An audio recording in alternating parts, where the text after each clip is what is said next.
اللہ کے حکم سے ٹکراتی ہیں، وہ جو ہے اللہ کے حکم سے ٹکراتی ہے، اللہ کی عبادت سے ٹکراتی ہے، وہ خواہشات نفسانی ہے، وہ شرک خفی ہے، شرک ہے، وہ شرک ہے۔ بہت ساری چیزوں میں ہم شرک کرتے ہیں، ہمیں پتہ نہیں چلتا ہے، ہمیں معلوم نہیں پڑتا ہے کہ ہم کیا کر رہے ہیں۔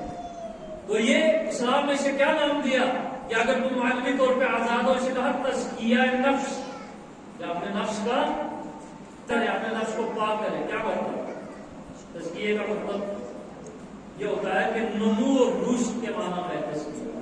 زکات ہے نا، زکات کے معنی ہے رشد اور نمو۔ زکات کے معنی کسی چیز کا بڑھنا، تو زکات دینے سے مال گھٹتا نہیں ہے، زکات دینے سے مال بڑھتا ہے، نمو اس کے اندر پیدا ہوتا ہے، رشد پیدا ہوتا ہے، وہ جو ہے وہ بڑھتا ہے، تو اس لیے اسے زکات کا نام دیا۔ زکات یا اسکیم اسی سے تزکیہ ہے، اور زکات کہ تم اپنے نفس کو پاک کرو، اپنے نفس کا تزکیہ کرو۔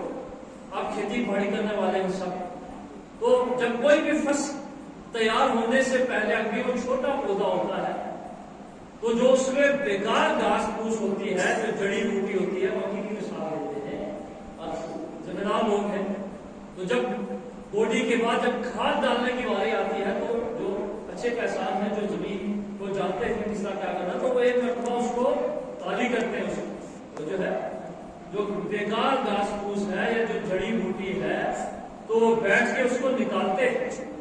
کیوں نکالتے ہیں؟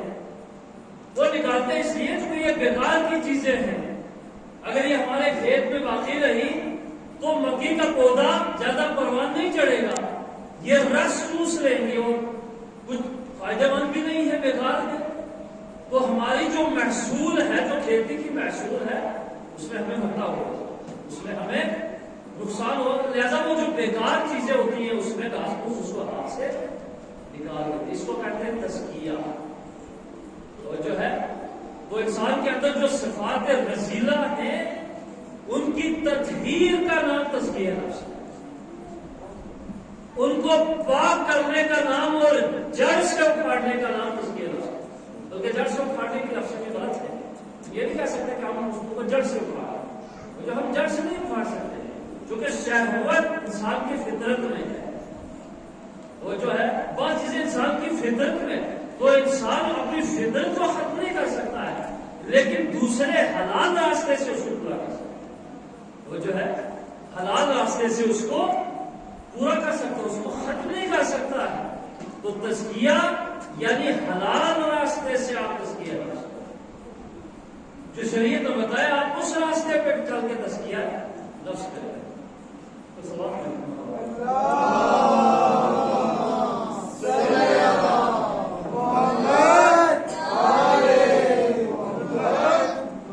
قرآن مجید میں بعض موضوعات اہمیت کے حامل ہیں، بہت زیادہ اہمیت کے حامل ہیں، تو جو موضوع زیادہ اہمیت کے حامل ہوتا ہے خداوند متعال نے اسے قسم کے ذریعے سے واضح کیا ہے، قسم کھائی ہے اپنے مدعا کو بیان کرنے کے لیے۔ جیسے کہ ہمارے ہاں بھی ہے، اگر آپ کوئی چیز کسی کو منوانا چاہتے ہیں، سامنے والا آپ کی بات میں یقین نہیں کرتا، تو آپ کیا کرتے ہیں؟ قسم اٹھاتے ہیں، قسم کرتے ہیں کہ اللہ کی قسم یہ بات ایسے ہے، اللہ کی قسم یہ سودا ایسے ہوا۔ جب معاملہ بگڑ جاتا ہے تو بات قسم کے اوپر آتی ہے، حلف کے اوپر آتی ہے، بھائی تم حلف اٹھاؤ یا میں حلف اٹھاتا ہوں، تم قسم اٹھاؤ یا میں قسم اٹھاتا ہوں، یعنی وہ ایک بات کو ثابت کرنے کے لیے، یا کسی بات کی بہت زیادہ افادیت اور اہمیت ہے لیکن سامنے والا اس کو تسلیم نہیں کر رہا ہے، تو وہاں پہ بھی کیا کرتے ہیں؟ قسم کھاتے ہیں کہ کعبے کی قسم ہے، قرآن کی قسم ہے، اللہ کی قسم ہے، مسجد کی قسم ہے، رسول کی قسم ہے، قرآن کی قسم ہے، کھاتے ہیں قسمیں، اللہ کی قسمیں نہیں کھانی چاہیے۔ اللہ کہتا ہے تو اپنے سودوں میں اللہ کے ساتھ معاوضہ نہ کرو، اللہ کا سودا نہ کرو اپنے معاملات، یعنی اللہ کا نام لے کر ہم جو ہے وہ سودا کرتے ہیں، یعنی بیچ میں اللہ کا نام لیتے ہیں، لہذا کہا کہ اپنے کاروبار میں اللہ کا نام نہ لیا کرو، اللہ کے نام کے اوپر تجارت نہ کرو۔ بسم اللہ اس کے معنی یہ نہیں کہ آپ بسم اللہ نہ کرو، یعنی آپ اپنا سودا بیچنے کے لیے، اپنی منفعت حاصل کرنے کے لیے جھوٹی قسم مت کھائیں، جھوٹی قسم سے نہیں، بلکہ سچی قسم کھانا بھی مکروہ ہے، سچی قسم۔ تو خدا نے اگر کسی مطلب کو ثابت کرنا چاہا ہے سامنے والے کو کہ وہ تسلیم کر لے تو قسم کھائی، جیسے بعض جگہ ایک قسم کھائی ہے، بعض مقامات کے اوپر 2 قسمیں کھائی ہیں لگاتار، بعض جگہوں کے اوپر 3 قسمیں کھائی ہیں، بعض مقامات کے اوپر 4 قسمیں کھائی ہیں لگاتار کھائے درد ہے، اور بعض کے اوپر 5 قسمیں لگاتار کھائی ہیں۔ اور تزکیہ نفس کی جہاں بات آتی ہے وہاں لگاتار 11 قسمیں کھائی ہیں۔ کیا یہ موضوع کی افادیت ہے؟ تو جو ہے یہ موضوع کی افادیت ہے، یہ موضوع کی بات ہے۔ جو پہلا مورد جہاں ایک قسم کھائی، کہا والعصر ان الانسان لفی خسر، کہا قسم ہے عصر کی، انسان گھاٹے میں، یعنی قسم کھائی۔ اس طرح اگر کہتا شاید آپ کی سمجھ میں نہیں آتا کہ کہاں ہم گھاٹے میں، آپ تو کھا پی رہے ہیں، ہم زندگی بسر کر رہے ہیں، ہمارے پاس سب کچھ ہے، گھاٹا کیسا ہے؟ خدا تعالیٰ نے بالاسر قسم ہے زمانے کی، قسم ہے عصر کی، ان الانسان لفی خسر، یہ انسان گھاٹے میں ہے۔ اس مقامات کے اوپر 2 قسمیں کھائی، والضحی اذا سجا، کہا والضحی واللیل اذا سجا، قسم ہے دن کی، واللیل اذا سجا، اور قسم ہے رات کی جب اسے ڈھانپا۔ 2 قسمیں کھائی لگا، والضحی واللیل اذا سجا، اور کبھی 3 قسمیں کھائی ہیں لگاتار، والعادیات ضبحا فالموریات قدحا فعصرن به نقعا فوسطن به جمعا، والعادیات ضبحا، کہا قسم ہے دوڑتے ہوئے گھوڑوں، اور قسم ہے ان چنکاریوں کی کہ جو دوڑتے ہوئے گھوڑوں کے سروں سے نکلتے، اور قسم ہے اس غرد و غبار کی کہ جب گھوڑے میدان جہاد میں دوڑتے ہیں اور جو غرد و غبار اٹھتا ہے اس کی قسم۔ والعادیات ضبحا فالموریات قدحا فالمغیرات صبحا، اور قسم ہے سحر کی کہ جب گھوڑے میدان جہاد میں دوڑتے ہیں اور غرد و غبار اٹھتی ہے۔ 4 قسمیں کھائی جہاد کے موضوع کو ثابت کرنے کے لیے، جہاد کی افادیت اور اہمیت کو بتانے کے لیے۔ کہا دوڑتے ہوئے گھوڑوں کی قسم کہ جب وہ دوڑتے ہوئے اور ان کے سروں سے چنکاریاں نکلتی، اور قسم ہے غرد و غبار کی جب وہ اٹھتی ہے، اور قسم ہے وقت سحر کی جب جو ہے وہ حملہ کرنے والے سحر کے وقت حملہ کرتے ہیں۔ بھیا کیا ہے یہ؟ گھوڑے کی قسم، گھوڑے کی قسم۔ کیوں ہمارے نام کیوں؟ گھوڑا ہے آپ کا پیدا کیا ہوا ہے، آپ نے اس کو پیدا کیا، انسان کی خدمت کے لیے اس کو پیدا کیا ہے، لیکن عجب نہیں کہ خدا کہے کہ جب کوئی چیز خدا کی راہ میں دوڑتی ہے، جب کوئی چیز خدا کی راہ میں مجاہدت کرتی ہے، جب کوئی چیز خدا کی راہ میں جہاد کرتی ہے تو وہ اس قابل ہے کہ اس کی قسم کھائے، کیونکہ اس کی نسبت خدا سے ہے، اس کی نسبت مجاہدت سے ہے، اس کی نسبت امر خدا سے ہے، اللہ کے حکم سے وہ خدا کی راہ میں دوڑا ہے۔ تو جو ہے وہ اگر خدا کی راہ میں گھوڑا دوڑنا ہے تو وہ قسم کے قابل ہے، تو اگر خدا کی راہ میں انسان دوڑتا ہے تو اس کی کتنی فضیلت ہے، خدا کی راہ میں اگر انسان مجاہدت دکھاتا ہے تو اس کی کتنی بڑی فضیلت ہے، خدا کی راہ میں اگر انسان مجاہدت کرتا ہے تو وہ کتنا بڑا۔ تو 4 موضوعات، 4 قسمیں کھائی لگاتار ایک موضوع کی افادیت اور اہمیت کے لیے، تو جو ہے کوئی چیز بھی جو خدا سے نسبت رکھے وہ ہوتا ہے۔ اب یہ شرک کی بات نہیں ہے، کوئی کہے کہ تم تو شرک کر رہے ہو، بھیا شرک نہیں کر رہے، چونکہ خدا نے کہا ہے، خدا کا حکم ہے، اس لیے اگر خدا کا حکم نہ ہوتا خدا کا حکم ہے کہ آپ کعبے کے گرد آپ طواف کریں. وہ جو ہے خدا کا حکم ہے کہ آپ حجر اسود کو چومیں.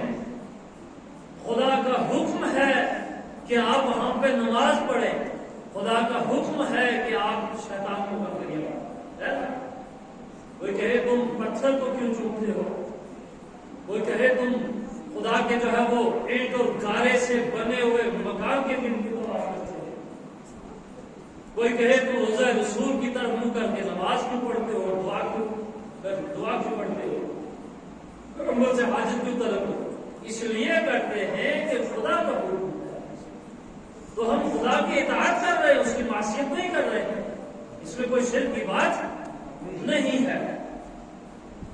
دوسرا موضوع، اور کبھی 5 قسمیں لگاتار کھائیے. والتین والزیتون، قسم ہے تین کی، قسم ہے زیتون کی.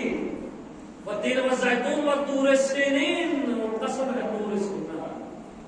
کیوں خدا کیوں طور سینا؟ ایک پہاڑ ہے. تو اب پہاڑ کی قسم اس لیے کھاتا ہوں کہ میرا نبی اس پہ جایا کرتا تھا. جناب موسیٰ اس پہ کھڑے ہو کے خدا سے ہم کلام کرتے تھے. تو موسیٰ کی قسم نہیں، موسیٰ کو بہت بلند ہے. اس پہاڑ کی قسم جہاں موسیٰ کھڑے ہوتے تھے، اس پہاڑ کی قسم.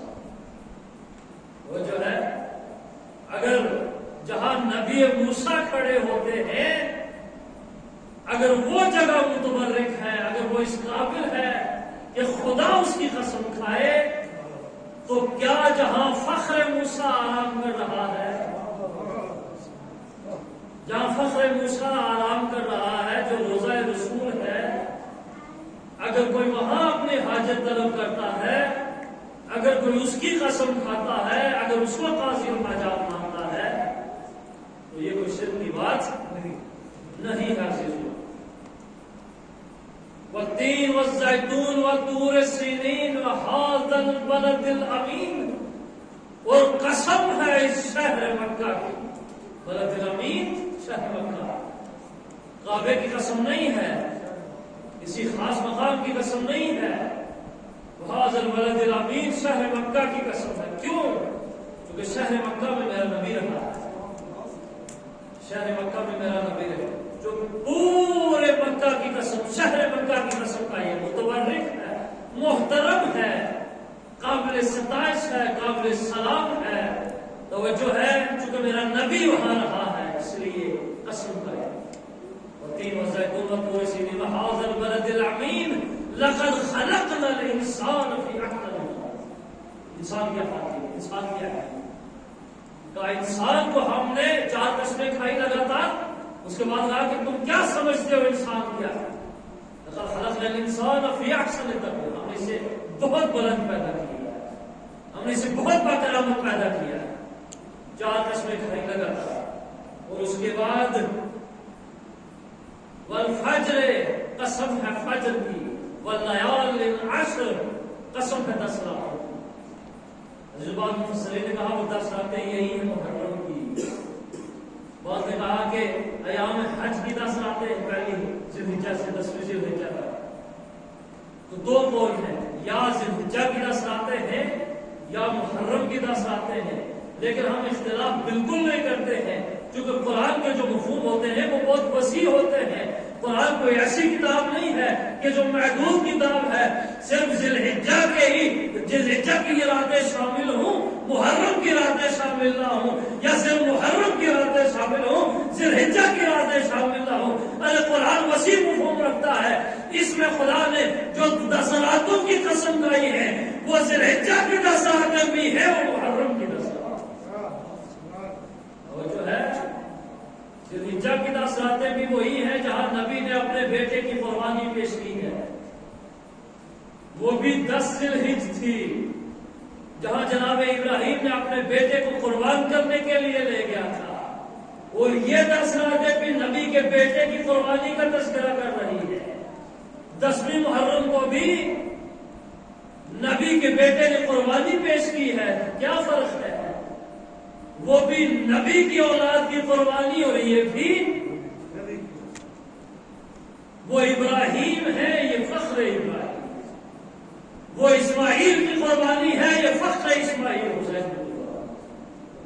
تو موضوع کو محدود نہیں کیا جا سکتا، موضوع لامحدود ہے، تو جو ہے 10 راتیں وہ بھی شامل ہیں، اور یہ والفجر قسم ہے فجر کی، واللیال العشر قسم ہے 10 راتوں کی، والشفع والوتر قسم ہے شفع کی اور وتر کی، واللیل اذا یسر قسم ہے رات کی کہ جب وہ ٹوٹے، جب وہ سہی نمودار، وہ قسمیں کھا کے ایک موضوع کو ثابت کرنے کی کوشش کی ہے، لیکن کیا ہے تزکیہ نفس؟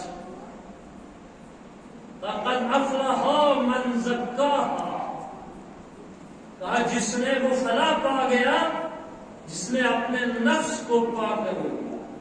والشمس وضحاها والقمر اذا تلاها والنهار اذا جلاها والليل اذا يغشاها والسماء وما بناها والارض وما طحاها والنفس وما سواها فألهمها فجورها وتقواها قد افلح من زکاہا۔ 11 قسمیں کھائی ہیں لگاتار، آپ جا کے قرآن پڑھیں دیکھیں، مطالعہ کریں، لگاتار پھر در پہ 11 قسمیں کھائی۔ کوئی ایسا موضوع نہیں کہ جس کے لیے 11 قسمیں کھائی ہو۔ 11 قسمیں کھانے کے بعد کہتے ہیں قد افلح من زکاہا، کہ وہ فلاح پا گیا جس نے اپنے نفس کو پاک کر لیا۔ امام محمد باقر علیہ الصلوۃ والسلام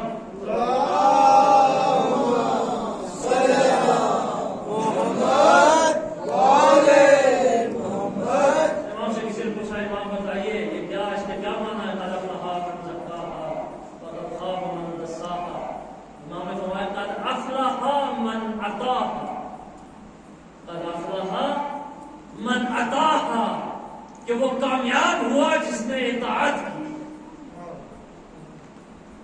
طرفہ من زکاہا وقد خواب من دساہا، اور وہ نامراد ہوا جس نے نفس کی پیروی کی، وہ نامراد ہوا، وہ اپنے مقصد کو نہیں پہنچا، جس نے خواہشات کی پیروی کی۔ اور من دساہا فقد عصاہا، اور جس نے جو ہے وہ معصیت کی، خدا کی معصیت کی، خدا کی نافرمانی کی، گویا وہ نامراد ہے، وہ اپنے مقصد کو نہیں پہنچا۔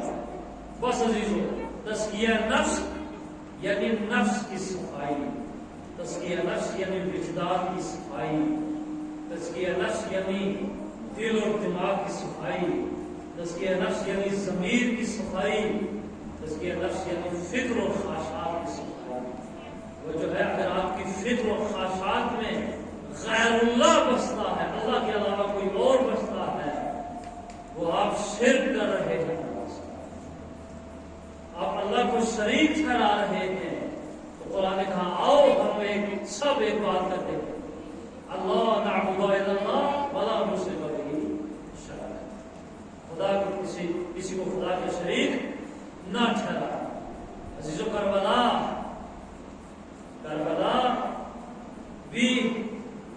کو جو مارکا ہے وہ متضاد صفات کا مجموعہ ہے۔ ایک طرف رذیلت کی رذیلت ہے، دوسری طرف فضیلت کی فضیلت، ایک طرف بہت ادنا اور پست انسان جمع ہو گئے، بہت پست، جن کے اندر صرف مادیت پائی جاتی ہے، جو صرف دولت کے پجاری ہیں، جو صرف ہوا اور حفظ کے بندے، وہ جو ہے ایک طرف فرعونیت ہے اور قارونیت اور شیطانیت، اور دوسری طرف ابراہیم ہے، موسیٰ ہے، عیسیٰ ہے، یعقوب اور یونس اور پیغمبر ہیں۔ ایک نورانی سلسلہ ہے اور ایک تاریخ اور جو ہے وہ ظلمت کا سلسلہ۔ ایک طرف روحانیت ہی روحانیت ہے اور دوسری طرف مادیت ہی مادیت ہے، ایک طرف ظلم ہی ظلم ہے اور دوسری طرف نور ہی نور ہے۔ متضاد آتے ہیں یا نہیں؟ اب ظلم اور نور کی جنگ ہے، اور علم اور جہالت کی جنگ ہے، اب مادیت اور روحانیت کی جنگ ہے۔ ایک طرف سراسر مادیت ہے اور دوسری طرف سراسر روحانیت ہے۔ تو دو متضاد صفات کربلا کے اندر جمع۔ اور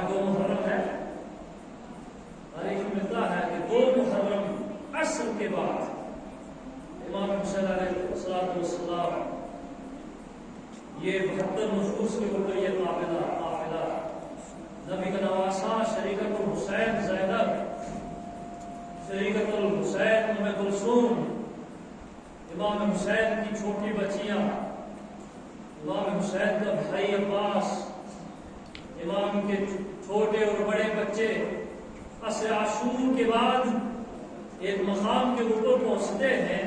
ابھی کربلا نہیں آئی، کربلا سے پہلے ایک مقام پہ امام رکتے ہیں اور رک کر حضرت عباس سے کہتے ہیں عباس ہمارے پاس کتنا پانی ہے؟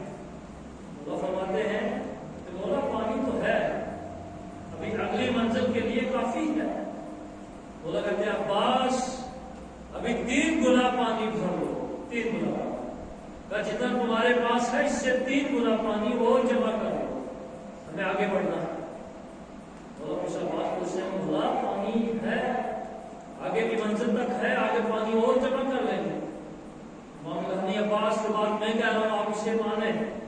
حضرت عباس نے مشکیزیں بھرے اور بہت اضافی پانی مشکوں میں بھر لیا، گھوڑوں پہ رکھ دیا، آگے بڑھے. ادھر سے کچھ نظر آ رہا ہے، کچھ پرچم نظر آ رہا ہے دور. وہ کہتے ہیں عباس یہ گرد و غبار کیسی اٹھ رہی ہے، یہ دور سے پرچم کیسے دکھائی دے رہی ہے، کون ہے؟ حضرت عباس نے ٹکٹی لگا کے دیکھا، مولا کچھ پرچم ہے، کچھ گھوڑے آ رہے ہیں، کچھ سواریاں آ رہی ہیں. لوگ اس سے عباس کون ہے؟ مولا میں نہیں جانتا ہوں، لیکن لشکر قریب آ رہا ہے، ہمارے نزدیک آ رہا ہے. لشکر کا انتظار کیا، لشکر قریب آیا تو کیا دیکھا کہ ہور کا لشکر ہے، ہور کا لشکر ہے. ابھی ہور ہے، ابھی جناب ہور نہیں، ہور کا لشکر ہے. تو ایک مرتبہ جب لشکر آیا تو بہت پیاسا تھا، پیاس سے جابلب تھا، گھوڑوں کی زبانیں نکلی ہوئی ہیں، سپاہی بے ہوشی کے عالم طاری ہو رہا، بہت تھکے ہوئے ہیں، پیاس کی شدت سے جابلب ہے. تو ایک مرتبہ امام کے پاس آئے. امام نے جب ان کی حالت کو دیکھا تو عباس پہلے انہیں پانی پلایا. عباس یہ پیاسے، علی اکبر یہ پیاسے، یہ ہور کا لشکر ہے لیکن یہ بہت پیاسا ہے. حضرت عباس جو سقائے اہل حرم، جو سقائے سکینہ ہے، جن کا کام ہی پانی پلانا ہے، جن کا کام ہی پانی بھر کے لانا ہے اور پیاسوں کو سیراب کرنا ہے، جو ہے ہی باب ہوائے ہر مشکل کے مشکل کشا ہے، تو سب کو پانی پلایا. ایک ایک سپاہی کو اپنے ہاتھ سے پانی پلایا. جب سپاہی سیراب ہو گئے تو امام نے پوچھا عباس سب نے پانی پی لیا؟ کہا مولا سب نے پانی پی لیا. کہا جانوروں کو پانی پلایا؟ کہا نہیں مولا جانوروں کو پانی تو نہیں پلایا. کہا عباس جانوروں کو بھی پانی پلایا. عباس نے ایک ایک جانور کو پانی پلایا، ایک ایک گھوڑے کو پانی. اللہ اکبر. یہ حسین ابن علی ہے، حسین ابن علی، لیکن وہی حسین ابن علی ہے. عاشور کا دن ہے، عاشور کا دن ہے. ششماہے کو اپنی گود میں اٹھائے ہوئے ہیں، کہتے اے فوج اشقیاء، کیا کوئی ہے تم میں سے جو ایک بوند پانی کی دے، جو ایک بوند پانی کی دے؟ میرا بچہ جابلب ہے، بچے کو پانی کی زیادہ ضرورت نہیں ہے، اگر آپ انگلی بھگو کے بچے کے منہ میں رکھ دیں تو بچہ سیراب ہو جاتا ہے. لیکن یہ حسین ابن علی ہے، یہ نور ہے، یہ نورانیت ہے، وہاں ضرورت کی ضرورت ہے. عزیزوں جب لشکر کو سیراب کر لیا، جب گھوڑے پانی پی چکے، ایک مرتبہ امام نے پوچھا ہور کیسے آنا ہوا؟ کہا مولا آپ کا راستہ روکنے کے لیے آئے ہیں، ہمیں یہ امر کیا گیا ہے کہ آپ کا راستہ روکے یا آپ کو شام میں لے جائے، دربار یزید میں آپ کو لے جائے. امام نے کہا ہور ایسا نہیں ہو سکتا ہے، ہماری ایک منزل ہے، میں ادھر تو نہیں جا سکتا ہوں، لیکن آپ تم ہماری بھی ہمراہی کرو، جہاں ہمارا لشکر ٹھہر جائے گا وہاں تم بھی رک جانا.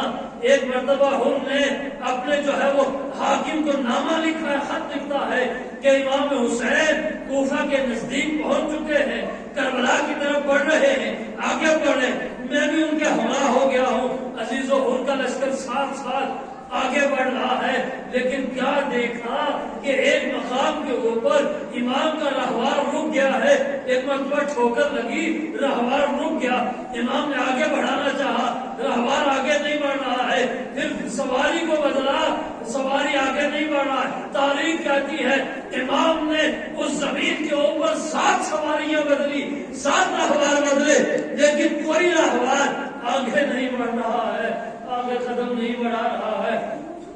اجرکم اللہ، خدا کو کسی غم میں نہ رلائے، ایام عزا ہے، ایام محرم ہے، عزیزوں گریا کریں، دل کھول کے رویا کریں، حسین کے مصائب، اہل بیت کے مصائب آج سے شروع ہے۔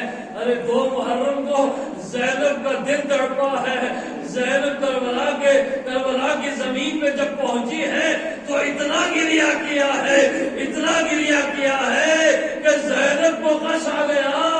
ارے حضرت عباس نے پانی کا چھڑکاؤ کیا، تب زینب کو ہوش آیا ہے۔ ایک مرتبہ مولا رکے، کہا بھیا گھوڑا آگے نہیں بڑھ رہا ہے، سواری آگے نہیں بڑھ رہی ہے، آخر کیا وجہ ہے؟ تو جاؤ کسی بستی والے کو بلا کے لاؤ، ہم پوچھتے ہیں یہ زمین کون سی ہے۔ ارے کچھ جوان آگے بڑھے، بنی اسد کے لوگ قریب میں تھے، ایک بوڑھے کو بلا کر لائے، کہا یہ تو بتاؤ اس زمین کا نام کیا ہے؟ اس نے کہا مولا اسے شط فرات کہتے ہیں۔ مولا کہتے ہیں ہاں ہونا اسم آخر، کیا اس کا کوئی دوسرا نام بھی ہے؟ کہا مولا اسے قاضریہ کہتے ہیں۔